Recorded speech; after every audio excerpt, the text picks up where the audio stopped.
السلام عليكم أصدقائي الأعزاء، نرجو أن تكونوا في أتم الصحة والعافية. أهلا ومرحبا بكم في فيديو جديد. تتنوع الكائنات البحرية من الكبير والصغير وتنتشر في المياه المحيطية والبحرية، ومنها ما يهاجر مئات الكيلومترات على حسب المواسم المختلفة، ومنها ما يعيش في الأعماق البعيدة، ومنها ما يعيش في الأنهار العذبة ومع ذلك يتنقل للمياه المالحة في البحار والمحيطات وعند مصبات الأنهار، حيث يعد حوض نهر الأمازون موطنا لبعض أنواع الحيوانات والزواحف والأسماك الغريبة في العالم. ومعنا في هذا الفيديو 10 من المخلوقات المرعبة والمذهلة التي تعيش في نهر الأمازون. ولكن أولا وفضلا لا تنسوا دعمنا بإعجاب، وتأكدوا من الاشتراك في القناة، وتفعيل الجرس لتتمكنوا من مشاهدة فيديوهاتنا القادمة. ونبدأ على بركة الله. رقم 10. القضاعة العملاقة. القضاعة العملاقة أو ثعلب النهر العملاق أو كلب النهر العملاق هي إحدى أنواع الثدييات اللاحمة المقصورة في وجودها على أمريكا الجنوبية. تنتمي القضاعة العملاقة إلى فصيلة العرسيات جناحية الذيل. يتراوح طول الذكور من الرأس إلى الذيل بين 1.5 متر إلى 2 مترا، وهي تعيش في نهر الأمازون بشكل رئيسي. قد تعتبر أحد أنجح مجموعات الضواري في العالم أجمع. القضاعات العملاقة حيوانات اجتماعية تعيش في مجاميع عائلية مكونة من حوالي 3 إلى 8 أفراد. تتمحور المجموعة العائلية حول الزوجين المتناسلين المهيمنين، وهذه المجموعات دائما ما تكون شديدة التماسك، كما أن أفرادها يتعاونون مع بعضهم البعض لتأمين قوتهم وتنظيم حياتهم اليومية. قد تكون القضاعات العملاقة أحيانا مسالمة وهادئة، لكنها على الرغم من ذلك تنزع إلى الدفاع عن منطقتها بشراسة بالغة. تنشط القضاعات العملاقة خلال النهار بشكل حصري، فهي بذلك حيوانات نهارية، وهي أكثر أنواع القضاعات صخبا، حيث وثق تواصلها مع بعضها من على بعد باستخدام أنماط صوتية مختلفة، منها ما هو مخصص للإنذار ومنها ما يشير إلى العدائية أو الطمأنينة. يظهر عند القضاعات العملاقة عدة تأقلمات جسدية تتلائم وطبيعة حياتها البرمائية، ففرائها سميك للغاية وذيلها مفلطح شبيه بالجناح وأكفها ذات وترات كقوائم الطيور. تسبح القضاعات العملاقة باستخدام ذيولها الجناحية، فتدفع نفسها عبر الماء وتلتوي بجسدها عندما ترغب بتغيير اتجاهها. كما تقتات القضاعات العملاقة على الأسماك بشكل رئيسي. رقم 9. ستينجراي. ستينجراي أو الري اللساع هو مجموعة من أسماك البحر الغضروفية المرتبطة بأسماك القرش. الراي اللساع شائع في المياه البحرية الساحلية الاستوائية وشبه الاستوائية في جميع أنحاء العالم. كما يوجد عدد من أسماك الري اللساع في المياه العذبة. يقع الفم في سمك الري اللساع على الجانب البطني. الأسنان عبارة عن قشور بلاكويد يتم إزالتها واستبدالها بانتظام. الجهاز التنفسي للراي اللساع معقد من خلال وجود طريقتين منفصلتين لأخذ الماء للاستفادة من الأكسجين. في معظم الأوقات يأخذ سمك الراي اللساع الماء باستخدام فمه، ثم يرسل الماء عبر الخياشيم لتبادل الغازات. تسمح أجسام الراي اللساع المسطحة بإخفاء أنفسهم في بيئاتهم بشكل فعال، فيقوم سمك الراي اللساع بذلك عن طريق تحريك الرمال والاختباء تحتها، نظرا لأن أعينهم أعلى أجسادهم وأفواههم على الجانب السفلي. يستخدم سمك الراي اللساع مجموعة واسعة من استراتيجيات التغذية، فيمتلك فكا متخصصا يسمح لهم بسحق قشور الرخويات الصلبة، بينما يستخدم البعض الآخر تركيبات فم خارجية تسمى الفصوص الرأسية، تقوم بتوجيه العوالق إلى تجويف الفم. سمك الراي اللساع القاعي هي صائدات بالكمائن ينتظرون حتى تقترب الفريسة، ثم يستخدمون استراتيجية تسمى الخيمة مع ضغط الزعانف الصدرية على الركيزة، مولدا قوة شفط تسحب الفريسة تحت الجسم. سمك الراي اللساع لها مجموعة واسعة من الألوان والأنماط لمساعدتها على التمويه بالقاع الرملي. يمكن لبعض أسماك الراي اللساع تغيير لونه على مدار عدة أيام للتكيف مع الموائل الجديدة. رقم 8. أسماك المنشار. أسماك المنشار والمعروفة أيضا باسم أسماك القرش الحفار هي أسماك ذات امتداد أنف مبطنة بأسنان عرضية حادة مرتبة بطريقة تشبه المنشار، وهي من بين أكبر الأسماك، حيث يصل طول بعض الأنواع إلى حوالي 7 إلى 8 أمتار. قد يصل وزن الأفراد الكبيرة الحجم إلى 600 كيلوغرام. توجد في جميع أنحاء العالم في المناطق الاستوائية وشبه الاستوائية، في المياه الساحلية البحرية ومصبات الأنهار معتدلة الملوحة، توجد كذلك في أنهار المياه العذبة والبحيرات في الغالب في المياه الضحلة نسبيا. تتغذى على الأسماك واللافقاريات التي يتم اكتشافها والتقاطها باستخدام منشارها، وهي بشكل عام غير ضارة للإنسان، لكن يمكن أن تسبب إصابات خطيرة بالمنشار عند أسرها والدفاع عن نفسها. سمك المنشار لونه بني باهت ضارب إلى الرمادي المخضر أو مائل للأصفر من الأعلى. الميزة الأكثر تميزا لسمك المنشار هي خطمها الذي يشبه المنشار، مع وجود الأسنان البيضاء على جانبيها. كما عادة ما يكون طول منشارها حوالي ثلث الطول الإجمالي للأسماك، لكنه يختلف باختلاف الأنواع وأحيانا حسب العمر والجنس. الأسنان المنقارية ليست أسنانا بالمعنى التقليدي، ولكنها عبارة عن أسنان جلدية بارزة. تنمو أسنان المنقار في الحجم طوال حياة سمكة المنشار، ولا يتم استبدال السن في حالة فقدانه. يختلف عدد الأسنان باختلاف الأنواع، يمكن أن يتراوح من 14 إلى 37 على كل جانب من الجوانب.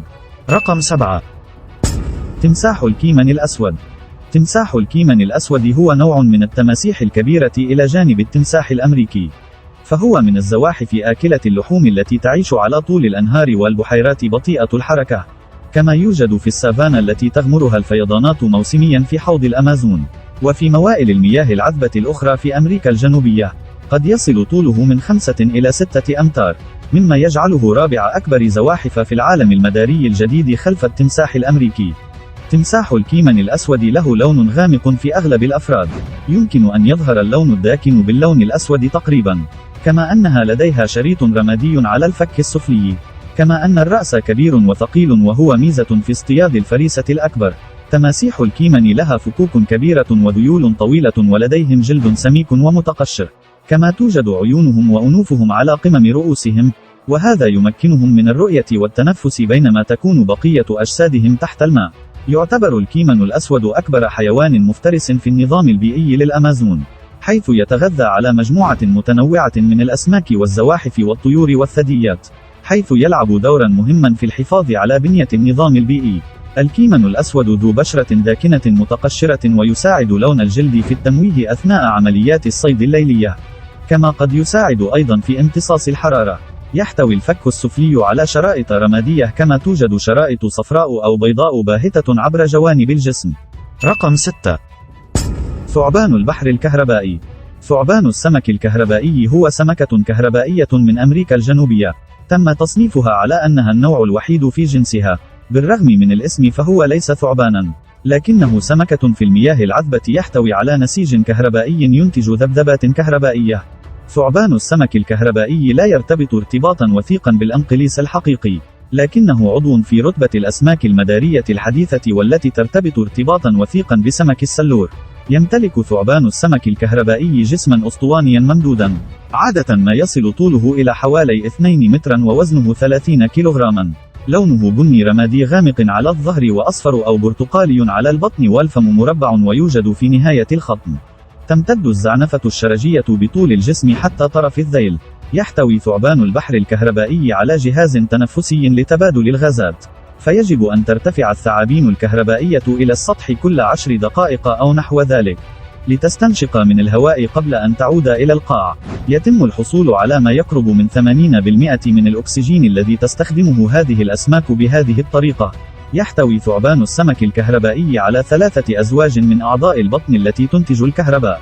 تشكل هذه الأعضاء 4 أخماس الجسم. كما تمنح ثعبان السمك الكهربائي القدرة على توليد نوعين من تفريغ الأعضاء الكهربائية. كما أن الثعابين الكهربائية قادرة على التحكم في الجهاز العصبي لفرائسها بقدراتها الكهربائية، من خلال التحكم في الجهاز العصبي والعضلات للضحية عن طريق النبضات، فيمكنهم منع الفريسة من الهروب أو إجبارها على التحرك حتى يتمكنوا من تحديد موقعها. يعتبر ثعبان السمك الكهربائي فريدا من نوعه في امتلاك أعضاء كهربائية كبيرة، يمكن أن تنتج ذبذبات قاتلة تسمح لها بصعق الفريسة. رقم 5. أسماك أرابيما. أسماك أرابيما هي نوع كبير من الأسماك العظمية، توجد في حوض الأمازون وإيسيكويبو في أمريكا الجنوبية، وهي من بين أكبر أسماك المياه العذبة في العالم، حيث يصل طولها إلى 3 أمتار. وهذه الأسماك منتشرة على نطاق واسع ولا تهاجر، مما يدفع العلماء إلى افتراض أن المزيد من الأنواع تنتظر اكتشافها بين أعماق الأمازون. يصل وزنها من 100 إلى 200 كيلوغراما كحد أقصى. تشير بعض التقارير إلى وجود عينات بطول 5 أمتار. أسماك الأرابيما على شكل جسم توربيد مع قشور خضراء وسوداء كبيرة وعلامات حمراء، وهي أسماك انسيابية مع زعانف ظهرية وخلفية بالقرب من ذيلها. تتميز قشور أسماك أرابيما بطبقة خارجية صلبة وممعدنة ذات سطح مموج، تقع تحتها عدة طبقات من ألياف الكولاجين. تعتمد الأرابيما بشكل أساسي على الهواء السطحي للتنفس بالإضافة إلى الخياشيم. لديها مثانة سباحة معدلة ومتضخمة تتكون من أنسجة تشبه الرئة، حيث تمكنها من استخراج الأكسجين من الهواء. يتكون غذاء الأرابيما من الأسماك والقشريات والفواكه والبذور والحشرات، بالإضافة إلى حيوانات الأرض الصغيرة التي تمشي بالقرب من الشاطئ. رقم 4. سمكة البيرانا ذات البطن الحمراء. سمكة البيرانا ذات البطن الحمراء والمعروفة أيضا باسم البيرانا الحمراء، هي نوع من أسماك البيرانا موطنها أمريكا الجنوبية وتوجد في أحواض الأمازون، وهي من آكلات اللحوم وتتغذى على الحشرات والديدان والقشريات والأسماك. سمكة البيرانا الحمراء ليست من الأنواع المهاجرة، لكنها تسافر للبحث عن ظروف مواتية للتكاثر والتبويض خلال فترات هطول الأمطار المتزايدة. وغالبا ما تسافر أسماك البيرانا الحمراء إلى المياه الضحلة هروبا من المفترسات الكبيرة. تتميز بأجسام عميقة مضغوطة جانبية وزعانف ظهرية طويلة. تعتبر سمكة البيرانا ذات البطن الحمراء مفترسا شرسا من آكلات اللحوم بدرجة كبيرة، بالرغم من كونها قماما في المقام الأول. أسماك البيرانا الحمراء لها مسحة ضاربة إلى الحمرة على البطن، بالرغم من أن صغار الأسماك ذات لون فضي مع وجود بقع داكنة. يمكن أن يصل وزن أغلب الأنواع إلى 4 كيلوغرام كحد أقصى، كما يصل طولها إلى 50 سنتيمترا. وغالبا ما يكون باقي الجسم رماديا مع قشور فضية في بعض الأحيان. قد تختلف الزعانف الصدرية والحوضية من الأحمر إلى البرتقالي. يمكن تمييز الإناث عن الذكور من خلال اللون الأحمر العميق لبطنها. توجد سمكة البيرانا ذات البطن الحمراء عادة في أنهار المياه البيضاء، مثل حوض نهر الأمازون وفي بعض الجداول والبحيرات. في بعض الأحيان قد يسكنون الغابات التي غمرتها الفيضانات. أسماك البيرانا قد تعيش في المياه الضحلة ولكنهم لا يصطادون جماعيا. قد يدخلون أحيانا في تغذية الهيجان في حالة جنون والتغذية على فريسة واحدة كبيرة، حيث تأكلها في غضون دقائق. رقم 3. القرش الثور. القرش الثور هو سمكة قرش قديمة شائعة في جميع أنحاء العالم، في المياه الدافئة الضحلة على طول السواحل وفي الأنهار، وهي معروفة بطبيعتها العدوانية ووجودها في أنظمة المياه العذبة والمياه المالحة الضحلة بما في ذلك مصبات الأنهار. فيمكن لأسماك قرش الثور أن تزدهر في كل من المياه المالحة والعذبة، كما يمكنها السفر لمسافات بعيدة في الأنهار. فمن المعروف أنهم يسافرون فوق نهر الميسيسيبي حتى ألتون إلينوي. قد تكون أسماك القرش الثور مسؤولة عن بعض هجمات أسماك القرش القريبة من الشاطئ. يأتي اسم القرش الثور من شكل سمكة القرش ممتلئ الجسم وخطمها العريض المسطح، بالإضافة إلى سلوكها العدواني غير المتوقع. كما أن أسماك قرش الثور كبيرة وقوية، حيث تكون الإناث أكبر من الذكور. يبلغ متوسط طول أسماك القرش الثور البالغة 3 أمتار، وتزن عادة 130 كيلوغراما. أسماك القرش الثور أعرض وأثقل من أسماك القرش التقليدية الأخرى ذات الطول المماثل، وهي رمادية في الأعلى وبيضاء في الأسفل. تمتلك أسماك قرش الثور قوة عض تصل إلى ما يقارب 6000 نيوتن. القرش الثور ثنائي المعيشة، فيمكنه السباحة بين المياه المالحة والعذبة بسهولة. رقم 2. الأناكوندا الخضراء. الأناكوندا الخضراء هي نوع من أنواع الأناكوندا الموجودة في أمريكا الجنوبية. تعد واحدة من أثقل وأطول أنواع الثعابين الموجودة على سطح الكرة الأرضية، حيث يصل طولها إلى ما يقارب 6 أمتار. تعد الأناكوندا الخضراء أكبر الثعابين في الأمريكتين، رغم أنها أقصر بقليل من الأفعى الشبكية، إلا أنها أضخم وأقوى. في الوقت الحالي تقوم بعض الجهات المهتمة بالأناكوندا الخضراء بتقديم مكافأة نقدية تبلغ قيمتها $50,000 لأي شخص يمكنه الحصول على أناكوندا يبلغ طولها 9 أمتار أو أطول. يتكون لون الأناكوندا الخضراء من خلفية خضراء زيتية مغطاة ببقع سوداء على طول الجسم. عادة ما يكون الرأس ضيقا مقارنة بالجسم، كما يكون مخططا بالبرتقالي أو الأصفر، فيما تتمركز العينان في الوسط، حيث يسمح للثعبان بالخروج من الماء أثناء السباحة دون تعريض جسده لأي أضرار.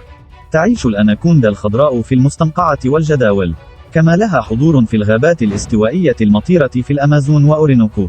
تعاني الأناكوندا الخضراء من الإرهاق على الأرض حيث لا تكون في كامل جاهزيتها، لكنها متسللة وخطيرة في الماء، فلها عيون وفتحات على مستوى الرأس تمكنها من انتظار قدوم الفريسة وهي وسط الماء. تميل الأناكوندا الخضراء إلى النشاط في الليل، كما تقضي معظم حياتها في المياه أو حولها. لدى الأناكوندا الخضراء عدة ميزات، من بينها سرعتها الكبيرة عند السباحة. بالرغم من ذلك فهي عادة ما تفضل الطفو على مقربة من سطح الماء للحفاظ على التنفس. تتغذى الأناكوندا الخضراء على عدد من الفرائس، بل يمكن القول أنها قادرة على تناول أي حيوان تستطيع التغلب عليه دون التمييز بين هذا وذاك، بما في ذلك الأسماك والطيور ومجموعة متنوعة من الثدييات والزواحف الأخرى. قد تتناول الأناكوندا الكبيرة فرائس يمكن اعتبارها ضخمة مثل التابير والأيول وخنازير الماء. رقم 1.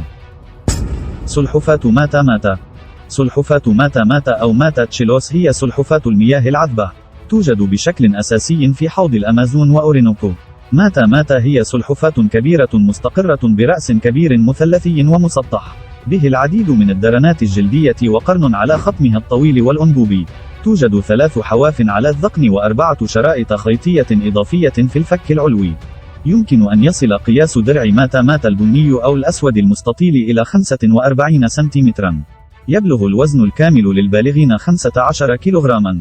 يكون درع ماتا ضيقا ويقصر نحو الأمام وبه حزوز عميقة في الخلف. قد يعمل هذا على التمويه من الحيوانات المفترسة المحتملة. لون الرأس والعنق والذيل والأطراف بني مائل للرمادي عند البالغين. الرقبة أطول من الفقرة الموجودة تحت درعها ومهدبة برقائق جلدية صغيرة على كلا الجانبين. مظهر قشرة ماتا يشبه قطعة من اللحاء ورأسها يشبه الأوراق المتساقطة. مقدمة القدم لديها 5 مخالب مكففة، ولدى الذكور دروع مقعرة وذيل أطول من الإناث. تعيش ماتا ماتا في المياه بطيئة الحركة والبرك الراكدة والمستنقعات. بالرغم من أن سلحفاة ماتا ماتا هي نوع من الأنواع البرمائية، لكنها تفضل الوقوف في المياه السطحية حيث يمكن أن يصل أنفها إلى السطح للتنفس. تدفع سلحفاة ماتا رأسها وتفتح فمها الكبير على أوسع نطاق ممكن، مما يخلق فراغا منخفض الضغط يمتص الفريسة إلى فمها. نظرا لأنها تظل بلا حراك في الماء، فإن طبقات جلدها تمكنها من الاندماج في النباتات المحيطة حتى تقترب السمكة. ثم تغلق سلحفاة ماتا فمها وتطرد الماء ببطء وتبتلع السمكة كاملة، حيث لا تستطيع سلحفاة ماتا ماتا مضغها بسبب طريقة تكوين فمها. شكرا لكم أعزائي على المشاهدة. تحية طيبة لكم جميعا، ونلتقي بكم في الفيديو القادم على خير بإذن الله. في أمان الله ورعايته.